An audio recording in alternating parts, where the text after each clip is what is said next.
In the bustling town of Sweetville, where sugar-coated friendships seemed as common as candy shops, there lived two seemingly close friends, Catty and Candy. Candy was sweet-natured, generous, and beloved by everyone. Her bakery, Candy's Delights, was the most popular in town, filled with cheerful customers who adored her warm smile and delicious treats. But Catty, though she smiled sweetly in public, secretly seethed with envy. She couldn't stand how Candy outshone her in every way. Her success, her charm, even the way people lit up when she entered a room. So, behind Candy's back, Catty began to weave a web of whispers. At first, it was small things. Hushed comments to customers. "Oh, you know Candy's cakes are good. But have you noticed how expensive they've gotten?" Then it grew darker. Lies disguised as concern. "I heard Candy uses cheap ingredients. No wonder her pastries taste so rich, probably not even fresh." The townsfolk, though fond of Candy, began to doubt. Murmurs spread like spilled syrup, sticky and hard to clean. Some customers stopped coming, eyeing Candy's treats with suspicion. Others whispered among themselves, repeating Catty's poisonous words as if they were their own thoughts. Candy noticed the change, the hesitant smiles, the dwindling line at her counter. Confused, she tried harder, baking with extra love, offering discounts, even hosting a charity event to win back trust. But Catty was always there, lurking in the shadows, twisting kindness into something ugly. "She's only doing this to cover up her guilt," Catty would say with a pitying sigh. "A real friend would tell you the truth. Her business is failing and she's desperate." The final blow came when Catty, feigning concern, accidentally let slip to the town's health inspector that Candy might be cutting corners. An unexpected inspection followed, and though nothing was truly wrong, the rumor alone was enough. Customers fled, believing the worst. Within months, Candy's Delights closed its doors. Candy, heartbroken and bewildered, left Sweetville, unable to understand how her world had crumbled so fast. And Catty? She smiled sweetly, opening her own bakery right where Candy's once stood. The townsfolk, oblivious to the venom behind her grin, flocked to her shop, never knowing they had been pawns in her cruel game. For now, Catty had won. But in a town built on sugar, even the sweetest lies eventually rot from within. With Candy gone, Catty's bakery, Catty's confections thrived. The townsfolk, oblivious to her treachery, praised her pastries, her charm, her seemingly generous spirit. Catty reveled in her victory, believing she had outsmarted everyone. But strange things began to happen. Late at night, when the shop was empty, Catty would hear faint whispers just beyond the edge of hearing, like someone murmuring her name. The scent of burnt sugar would drift through the air, though no oven was lit. And sometimes, in the reflection of the glass display cases, she would catch a fleeting glimpse of a familiar face. Candy's face watching her with hollow eyes. At first, Catty dismissed it as guilt playing tricks on her mind. "She's gone," she told herself, tightening her apron with a sharp tug. "And she's never coming back." Then the complaints started. Customers returned, their faces twisted in disgust. "There's something off about your cakes," one woman said, pushing away a half-eaten slice. "It tastes bitter like something spoiled." Others whispered of strange dreams, visions of Candy, weeping, her hands outstretched as if warning them.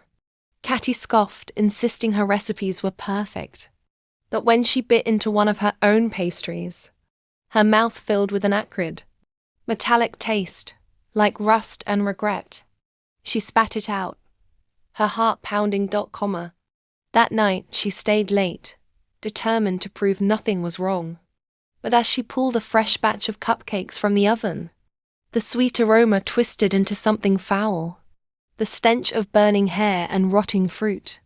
The cupcakes, once golden, now oozed blackened syrup, bubbling like tar. And then, a knock at the back door. A slow, deliberate knock. Catty froze. No one ever came to the back door after closing. Knock, knock, knock. Her hands trembled as she crept forward, peering through the frosted glass. A shadow stood on the other side. Too tall, too still. Then a voice, soft sing-song, and horribly familiar, drifted through the wood. Catty, I brought you something sweet. The doorknob began to turn, and from beneath the door, thick, dark syrup seeped in, spreading slowly across the floor toward her feet. Candy had fled Sweetville, with nothing but the clothes on her back and a heart full of betrayal. The rumors, the whispers, the way her lifelong friends had turned against her, it had all been too much. That bitterness wasn't in her nature. Instead, a quiet fire burned inside her. She would come back, not for revenge, but to reclaim what was hers. For months, she worked in obscurity in the next town over, kneading dough before dawn in a run-down diner, saving every coin. She studied new recipes, perfected her craft, and most importantly, she learned. She watched how people moved, how lies spread, how trust could be broken, and how it could be rebuilt. One evening, as she wiped flour from her hands, a traveling merchant paused at the diner. His eyes widened when he tasted her spiced honey cake. This is incredible, he said. Why are you wasting your talent here? Candy smiled, but her eyes were sharp. I'm not wasting it. I'm waiting. Back in Sweetville, Catty's bakery was falling apart. No matter what she did, her pastries turned foul. Customers spat out her tarts, claiming they tasted of ash. The health inspector returned, this time finding real violations. Mold in the flour, rats in the pantry. The townsfolk muttered, maybe Candy wasn't the problem after all. And then the rumors began again. But this time, they weren't about Candy. Did you hear? A woman whispered at the market. Catty's been skimming money from the town festival funds. I heard she poisoned Old Man Mallow's dog. A boy hissed. No, worse. A baker from the next town over murmured. She buys her ingredients from thieves. Stolen goods. Catty raged, denying it all. But the whispers slithered like serpents, choking her reputation. She didn't know who had started them, but deep down, she feared she did.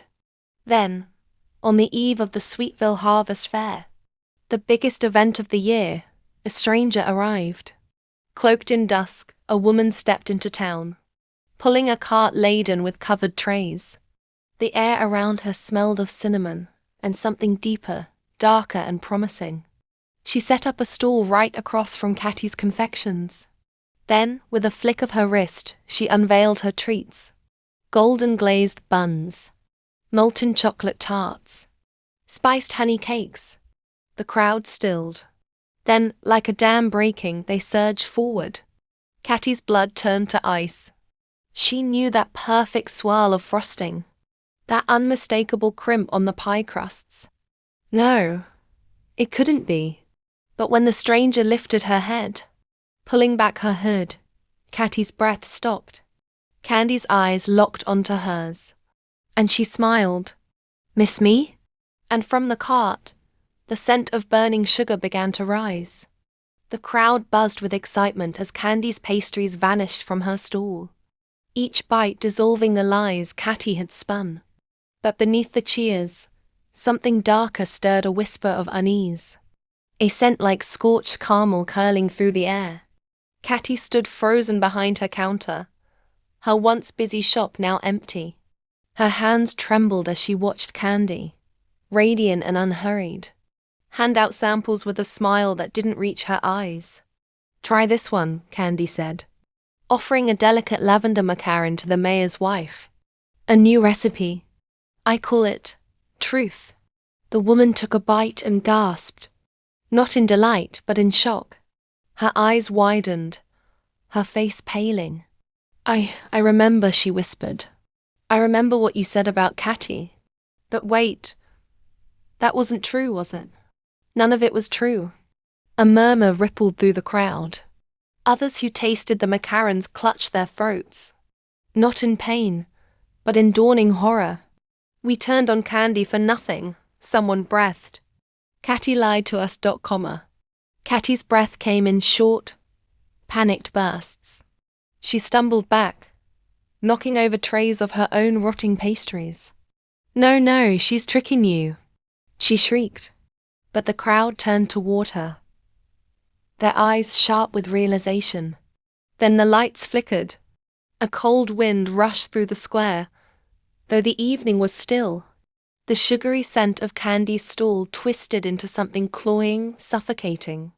The townspeople staggered back, clutching their heads as whispers, real whispers, rose from nowhere and everywhere at once.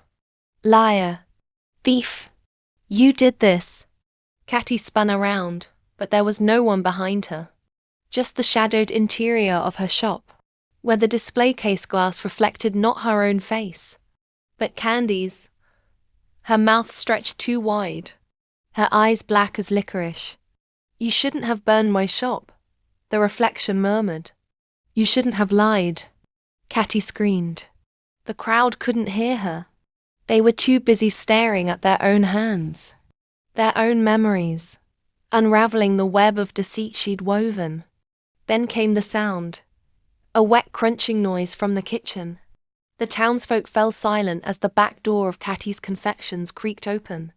Something was dragging itself forward. Globs of melted sugar oozed from the doorway, hissing as they hit the floor.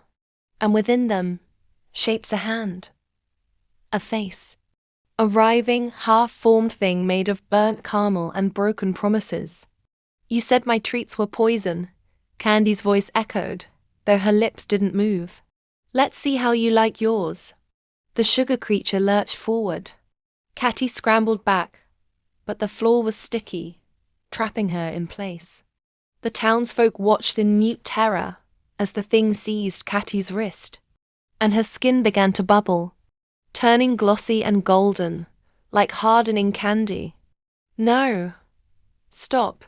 She wailed, but her voice was fading. Her body stiffening, her screams turning to muffled, crackling gasps as the sugar crusted over her lips, her eyes, her crunch. The creature released her. Catty stood frozen, a life-size statue of amber candy, her face twisted in eternal horror. A beat of silence. Then, a single tap of a knife against glass. The crowd turned. Candy stood at her stall, holding up a flawless caramel apple. She took a slow, deliberate bite, her teeth sinking into the glossy surface with a sound like bones breaking. Business is sweet again, she said. And as the first customer stepped forward, trembling, to place an order, the shadow behind Candy's stall stretched just a little too far and smiled. Words are like sugar, easy to pour, but impossible to take back once spilled. A lie may taste sweet at first, but rot always rises to the surface, and those who sow poison in whispers will reap their harvest in screams.